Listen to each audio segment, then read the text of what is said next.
8 मई 2025 भारत और पाकिस्तान के बीच तनाव अपने चरम पर है।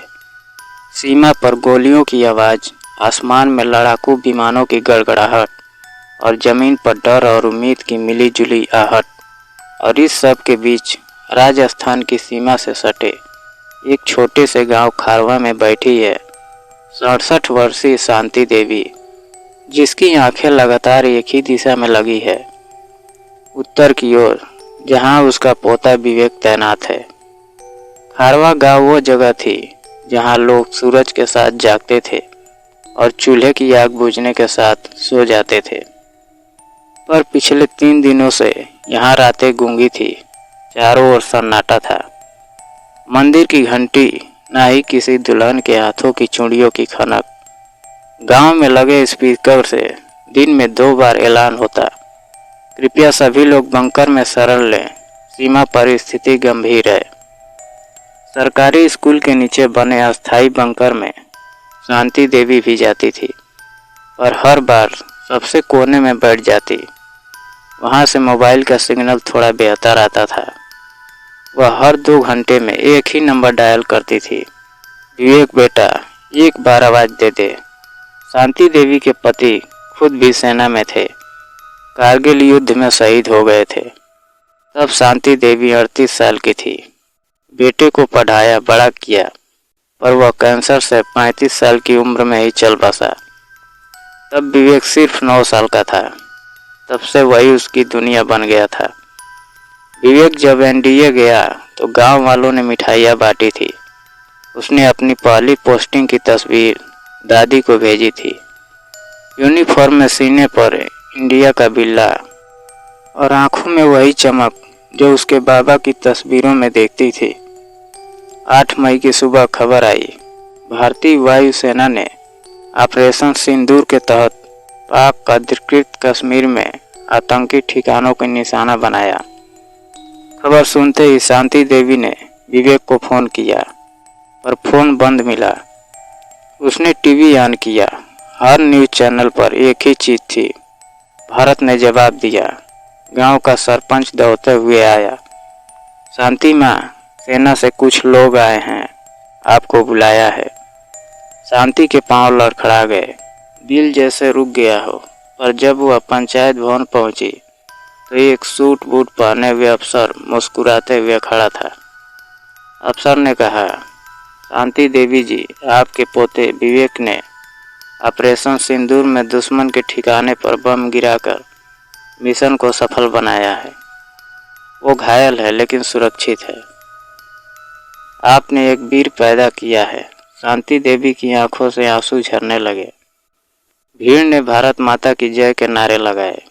अगले दिन फिर एक खबर आई, सीमा पर जवाबी कार्रवाई में पाकिस्तान ने 12 मिसाइलें दागी।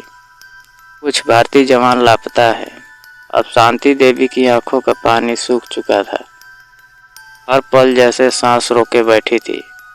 फोन अब भी बंद था। व्हाट्सएप ग्रुप में अफवाहें चल रही थी, विवेक का नाम शहीदों की लिस्ट में है। गांव के कुछ लोग मिलने आए, पर कोई आंखों में आंख डालकर बात नहीं कर पाया। शांति देवी ने आंगन में चौकी बिछाई और वही सोने लगी, खुले आसमान के नीचे, जहां से वो हर रात चाँद से अपने पोते की खैर मांगती थी। 3 दिन बीते, फिर चौथे दिन डाकिया आया। उसके हाथ में एक चिट्ठी थी। पुराने जमाने की तरह शांति देवी ने कांपते हाथों से लिफाफा खोला। अंदर लिखा था, दादी, मुझे पता नहीं ये खत तुम्हें मिलेगा या नहीं। हम पीओके मिशन पर हैं। दुश्मन की तरफ से भारी गोलीबारी हो रही है। मैंने तुम्हारी तस्वीर हमेशा अपने पास रखी है। अगर कुछ हो जाए तो तुम रोना मत। सबसे बड़ी बात यह है कि मैंने तिरंगे के लिए कुछ किया है। आपका बेटा विवेक।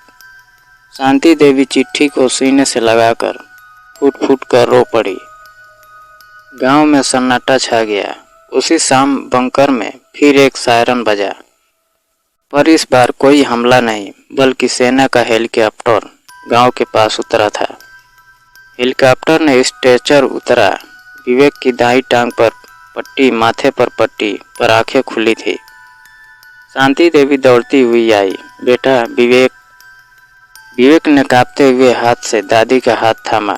माफ करना दादी, फोन नहीं कर पाया, लेकिन वादा निभाया, जिंदा लौट आया। गांव के लोग रो रहे थे, जवान खड़े होकर सलाम कर रहे थे। सरपंच ने ऐलान किया, आज से गांव का नाम वीर खारवा होगा और शांति देवी सारे गांव की मां मानी जाएगी। अगले दिन एक लोकल पत्रकार ने इस दृश्य का वीडियो बनाया। एक घायल जवान, उसकी बुजुर्ग दादी और देशभक्ति के नारे।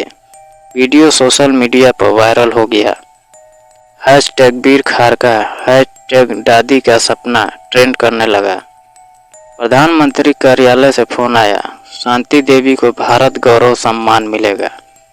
अब भी सीमा पर तनाव है, पर शांति देवी अब हर शाम घर की छत पर खड़ी होकर तिरंगे को देखती है।